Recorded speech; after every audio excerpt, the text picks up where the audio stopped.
నమస్తే, శ్రీమాత్రే నమః. ఇప్పుడు మనం నవంబర్ మాసం 2024, 2025 మార్చి వరకు మేషాది ద్వాదశ రాశుల వరకు ఎలా ఉండబోతోంది, వారి యొక్క శుభాశుభ ఫలితాలు ఏమిటి, ఏం చేయాలి, ఏం చేయకూడదు, సూచనలు, పరిహారాలు అవన్నీ ఇప్పుడు మనం ఒక్కొక్కటిగా చూద్దాము. తదుపరి రాశి తులారాశి. ఈ రాశి వారికి ధనం ఎంత సంపాదించినా ఆదాయానికి మించిన ఖర్చులు కనిపిస్తున్నాయి. తలచిన కార్యములకు ఆటంకాలు, వృత్తి ఉద్యోగాలలో ఆటంకాలు, కలిసి రావకపోవడము, నమ్మిన వ్యక్తుల ద్వారా మోసము, దగ అయ్యే అవకాశం కనబడుతోంది.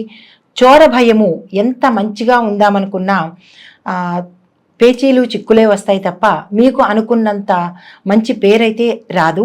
వివాహాది శుభకార్యాలకు ఆటంకాలు కలుగుతాయి. కాలయాపన జరుగుతుంది. సంపాదించుకున్న సొమ్ము దొంగల పాలయ్యే అవకాశం ఉంది కాబట్టి తగు జాగ్రత్త తీసుకోవాల్సిందిగా చెప్పడం జరిగింది. అయితే పిత్రార్జిత ఆస్తులను అమ్ముకోవాల్సిన పరిస్థితి వచ్చే అవకాశంగా ఉంది. తగు జాగ్రత్త తీసుకోండి. మత సంబంధమైన వ్యవహారాల జోలికి వెళ్ళకపోవడం మంచిది. సంతానపరంగా సమస్యలు వచ్చే అవకాశం ఉంది. బంధుమిత్రుల మధ్య విరోధాలు, ఇతరుల వ్యవహారంలో కలగజేసుకోవడం వల్ల లేనిపోయిన చిక్కులు, అపనిందలు పడే అవకాశం ఉంది కాబట్టి సాధ్యమైనంత మటుకు వాటికి దూరంగా ఉండడమే మంచిదిగా చెప్పడం జరిగింది. శరీరానికి ఆరోగ్యము బాధలు కొంచెం ఉంటుంది కాబట్టి శరీరానికి సంబంధించిన జాగ్రత్తలు, ఆరోగ్యానికి సంబంధించిన నియమ నిబంధనలు చూసుకోవడం మంచిది. తరువాత పనిముట్ల వలన దెబ్బలు తగిలే అవకాశం ఉంది కాబట్టి ఎవరైతే షార్ప్గా ఉండే పనిముట్లు ఉపయోగిస్తున్నారో వాళ్ళు కొంచెం జాగ్రత్తలు తీసుకొని ఉపయోగించినట్టయితే ఆ దెబ్బల నుంచి కొంచెం ఉపశమనం కలుగుతుంది. తర్వాత ఎముకలకు సంబంధించిన రుగ్మతలు కానీ ఎముకలు బ్రేక్ అయ్యే అవకాశం కనపడుతోంది కాబట్టి చాలా నిదానంగా జాగ్రత్తగా ఉండవలసిందిగా సూచన. తరువాత బంధుమిత్రుల మధ్య విరోధాలు, విభేదాలు వస్తాయి కాబట్టి మాట్లాడేటప్పుడు ఆచితూచి మాట్లాడండి. ఎటువంటి సలహాలను మీ బంధువులకు కానీ మిత్రులకు కానీ కుటుంబంలో కానీ ఇవ్వకపోవడమే చాలా మంచిది. తరువాత కోర్టు వ్యవహారాల్లో కానీ లేదా ఏదైనా కీలకమైన నిర్ణయాలు తీసుకునేటప్పుడు మీరు ఈ మాసం అంతా స్తబ్దుగా ఉండడమే మంచిది. ఎటువంటి నిర్ణయాలు తీసుకోవద్దు. కలిసి వచ్చే అవకాశంగా కనపట్టలేదు కాబట్టి ఈ జాగ్రత్తలను తీసుకోవాల్సిందిగా సూచన జరిగింది. అయితే ఈ రాశి యొక్క స్త్రీలకు అంత అనుకూలంగా లేని సమయం కాబట్టి మీరు ఏ పనులు చేసినా ఆటంకాలు ఎదురయ్యేటట్టుగా కనబడుతోంది. ప్రేమ వ్యవహారాలు ఫలించకపోవచ్చు. వివాహాలు లేట్ అయ్యే అవకాశం ఉంది కాబట్టి ఆ ప్రయత్నాలు ఈ మాసంలో మానేసుకుంటే మంచిది. సంతానపరంగా కూడా మీకు చిక్కులు వచ్చే అవకాశం ఉంది కాబట్టి వారి మీద కొంచెం శ్రద్ధ పెట్టండి. సంతానం ఉన్నవారైతే కనుక మీ పిల్లల యందు కొంచెం శ్రద్ధ పెట్టి సూపర్విజన్ చేసుకోండి. వాళ్ళు ఎటు పెడుతున్నారు, ఏం చేస్తున్నారు అనేది జాగ్రత్తలు చూసుకోండి. తర్వాత ఉద్యోగాల్లో ఉండేవారికి అయితే అధికారుల యొక్క వేధింపులు, మీ చుట్టుపక్కల సహోద్యోగుల వల్ల కొంచెం చిరాకులు వచ్చే అవకాశం ఉంది కాబట్టి సమన్వయంగా సమయోచితంగా ప్రవర్తించండి. తర్వాత దంపతుల మధ్య మనస్పర్ధలు వచ్చే అవకాశం ఉంది కాబట్టి మాట తోలకుండా ఒకంత తల ఒగ్గి ఉండడమే మంచిది అని చెప్పడం జరిగింది. మనశ్శాంతికి లోపం కలుగుతుంది కాబట్టి ఏ విషయాన్ని అంత సీరియస్గా తీసుకోవద్దు అని చెప్పడం జరిగింది. ఆరోగ్యము అంతంత మాత్రంగా ఉండే అవకాశం ఉంది కాబట్టి ఆరోగ్యం పట్ల తగిన జాగ్రత్త తీసుకోవాల్సిందిగా చెప్పడం జరిగింది. అయితే ఇప్పుడు ఆయా రంగాల వరకు ఎలా ఉండబోతోంది చూద్దామన్నమాట. విద్యార్థులకు విద్య యందు ఆసక్తి తక్కువగా కనపడడం వల్ల ర్యాంకులు సాధించే అవకాశం లేదు. ఒకంత ఫెయిల్ అయ్యే అవకాశం ఉంది కాబట్టి మీరు మనస్తాపానికి గురి చెందకుండా దానికన్నా ముందే మీరు ఎగ్జామ్స్ రాసేదానికన్నా ముందే గణపతి ప్రార్థన చేసుకొని సరస్వతి పూజ చేసుకొని కానీ మీరు వెళ్ళినట్టయితే ఫెయిల్ అయ్యే బదులు పాస్ అయ్యే అవకాశాలు ఉన్నాయి కాబట్టి ఆ దిశగా మీరు ప్రయత్నం చేయండి. ఓం గం గణపతియే నమః అనే మంత్రాన్ని మీరు నిత్యం జపించుకున్నట్టయితే ఆ ఒకంత బాధ కూడా మీకు లేకుండా ఉంటుంది. తర్వాత శ్రద్ధగా పట్టుదలతో కనుక చదివినట్టయితే కనుక పాస్ అయ్యే అవకాశం ఉంటుంది. మీరు అనుకున్న కాలేజీలో సీటు వస్తుంది.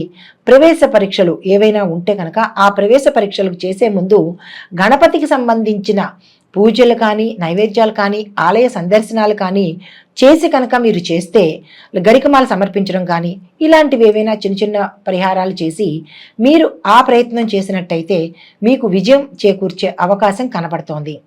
తర్వాత ఉద్యోగస్తులకు బాధ్యతలు ఎక్కువయ్యి పని ఒత్తిడి ఎక్కువగా ఉంది కాబట్టి ఒకంత బాధ్యతను తగ్గించుకుని లేదా వాయిదా వేసుకున్నట్టయితే మానసిక ఆందోళన అనేది కొంచెం దూరం అవుతుంది. తర్వాత ఇష్టం లేని ప్రదేశాలకు మీకు ట్రాన్స్ఫర్ అయ్యే అవకాశం ఉంది. ప్రైవేట్ రంగం వారికి, అంటే ప్రైవేట్ సంస్థల్లో పనిచేసే వారికి తరచూ మార్పులు జరుగుతూ ఉంటాయి. అంటే ఈ బ్రాంచ్ నుంచి ఆ బ్రాంచ్ అనుకోవచ్చు, లేదా వేరే చోటకు కావచ్చు. ఇలాగా ఫ్రీక్వెంట్గా మార్పులు జరిగే అవకాశం ఉంది. తర్వాత పాత బకాయిలు కానీ, ఏరియర్స్ కానీ ఏమైనా ఉంటే మీకు ఈ మాసంలో వచ్చే అవకాశం కనబడుతోంది. నిరుద్యోగులకు ఉద్యోగం వచ్చే అవకాశం కూడా కనబడుతోంది కాబట్టి మీరు ఆ దిశగా ప్రయత్నం చేయండి. వ్యవసాయదారులకు 2 పంటల్లోనూ అత్యధిక లాభాలు కనబడుతున్నాయి. విశేషమైన దిగుబడి కూడా మీ చేతికి అందుతుంది కాబట్టి మీరు నిరాశ చెందకుండా, గతంలో నిరాశ చెంది ఉంటే ఇప్పుడు చాలా హ్యాపీగా ఉండండి. తర్వాత పెట్టుబడుల మీద ఎక్కువ శ్రద్ధ చూపించండి. అంటే ఎక్కువగా పెట్టుబడులు పెట్టడానికి ఇంట్రెస్ట్ చూపించండి. లాభాలు ఎక్కువ వస్తున్నాయి కాబట్టి పెట్టుబడి పెడితే అది ఒక రకంగా మనకి ఇన్వెస్ట్మెంటే కాబట్టి మీకు సమయానికి ఆదుకుంటుంది. అయితే రుణాలు, లోన్లు చేయవలసిన అవసరం కనబడుతోంది కాబట్టి దేనికి ఎంత ఎక్కువ ప్రాధాన్యత ఇవ్వాలో అంతవరకే ఇచ్చి తగుమాత్రంగానే లోన్ తీసుకుంటే కనుక ఎక్కువ నష్టపోయే అవకాశము, లేదంటే ఎక్కువ బాధపడే అవకాశము మీకు కనపడదనమాట. అంటే రుణాల విషయంలో జాగ్రత్త వహించాలి అని చెప్తున్నాను. తర్వాత వ్యాపారస్తులకు జాయింట్ వ్యాపారాలు చేసే వారిలో భేదాభిప్రాయాలు వచ్చే అవకాశం కనబడుతోంది కాబట్టి వారితో ఒకంత జాగ్రత్తగా మసలుకోండి. తర్వాత సరుకులు నిల్వ చేసే వారికి నష్టంగా గోచరిస్తోంది కాబట్టి ఎక్కువగా మీ తాహతకు మించినంత నిల్వకి వెళ్ళకండి. కొంచెం తక్కువే తీసుకోండి కానీ ఎక్కువగా తీసుకోకండి ఈ మాసంలో. తర్వాత పెద్ద పెద్ద వ్యాపారాల జోలికి పెడదామనో, లేదంటే ఎక్స్పాన్షన్ చేద్దామనో, లేదంటే బ్రాంచీలు పెడదామనో అనే ఆలోచన ఉంటే కనుక అది ఆ ఆలోచన ఈ మాసంలో విరమించుకోండి. పెట్టుబడుల దిశగా అసలు ఈ మాసంలో మీరు ఏ ప్రయత్నాలు చేయవద్దు. తర్వాత కొత్తగా వ్యాపారం చేసే వాళ్ళకి, కొత్తగా ఈ వ్యాపార రంగంలోకి రావాలి అని అనుకుంటున్నాము అని అనుకున్న వాళ్ళు మాత్రము ప్రథమార్థంలో మీరు ఏ వ్యాపారం చేయాలనుకుంటున్నారో ఆలోచించుకోండి. ద్వితీయార్థంలో దానికి సంబంధించిన పనులను నెరవేర్చుకోండి, మీకు సక్సెస్ అవుతుంది. తర్వాత క్రీడాకారులకు, కళాకారులకు, సినీ, టీవీ, నటీనట వర్గం వారికి ఆదాయము సామాన్యంగా ఉంటుంది. మీకు లభించే పాత్రలు కూడా అనుకున్న పాత్రల కన్నా వేరే పాత్రలు వచ్చే అవకాశంగా కనబడుతోంది కాబట్టి కొంచెం జాగ్రత్త వహించండి. మీ ప్రతిభకు తగిన గుర్తింపు కానీ, ఆదాయం కానీ, పారితోషికం కానీ ఈ మాసంలో మీకు దొరకదు. యాక్టర్లకు నూతన అవకాశాలు వచ్చే ఇది తక్కువగా ఉంది కాబట్టి ఈ మాసంలో మీరేమీ ప్రయత్నాలు చేయకండి. తర్వాత కాంట్రాక్టుదారులకు పెద్ద పెద్ద కాంట్రాక్టులు వచ్చే అవకాశం తక్కువగా ఉంది కాబట్టి ఈ మాసంలో మీరు పెద్ద కాంట్రాక్టుల జోలికి వెళ్ళకండి. తరువాత పెట్టుబడులు పెడదాము అని అనుకున్న వాళ్ళు, రియల్ ఎస్టేట్ రంగం వారికి ఈ మాసంలో అంతగా కలిసి రాదు కాబట్టి కొత్త వెంచర్లు జోలికి వెళ్ళవద్దు. తర్వాత ఈ మాసంలో చెప్పదగిన సూచన ఏంటంటే మీరు ఉన్న దాంట్లోనే ఉండవలసిందిగా ప్రత్యేకమైన సూచన. కొత్తవి ఏవి ప్రారంభించవద్దు. తర్వాత బిల్లులు, మీకు గతంలో పెండింగ్లో ఉన్న బిల్లులు ఈ మాసంలో రావడానికి కొంచెం ఆలస్యం పడుతుంది. లేబర్లతో కొంచెం జాగ్రత్త వహించండి, వారి వల్ల చిక్కులు వచ్చే అవకాశం కనబడుతోంది. తర్వాత రాజకీయ రంగం వారికి గడప గడపకు వెళ్లే కార్యక్రమాలు మీకు అవమానాలు ఎదుర్కోవలసి రావచ్చు కాబట్టి ఈ మాసంలో మీరు ఆ ప్రయత్నాలు చేయకండి. అధిష్టానం యొక్క ఒత్తిళ్లు మీకు చాలా ఎక్కువగా అవుతుంది. వారికి లొంగిపోయే పరిస్థితి, అంటే వారికంటే ఆ ఒత్తిళ్లకి లొంగిపోయే పరిస్థితి రావచ్చు. కొంచెం సమయాన్ని, సంయమనాన్ని, ఓర్పుని వహించవలసిందిగా సూచన. అయితే కొత్తగా ప్రవేశించాలి అని అనుకున్న వాళ్ళు అసలు ఈ మాసమే ఆ ప్రయత్నాన్ని విరమించుకోండి. ఇప్పుడు పాదాల వారీగా, అంటే నక్షత్రాల వారీగా సూచనలు, పరిహారాలు ఏంటో చూద్దాం.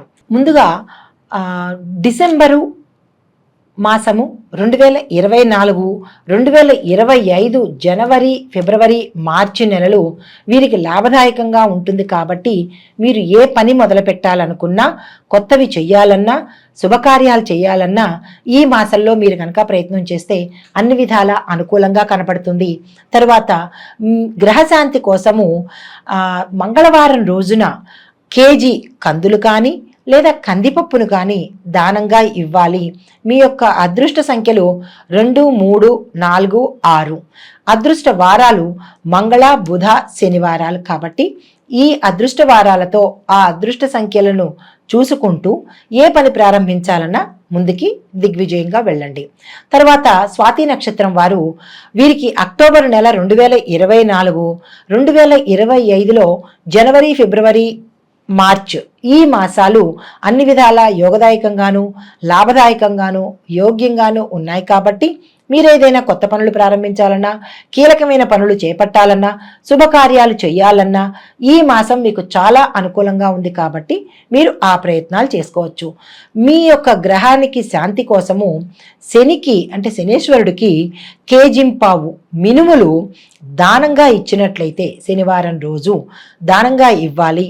తర్వాత మీ యొక్క అదృష్ట సంఖ్యలు 3, 4, 5, 6.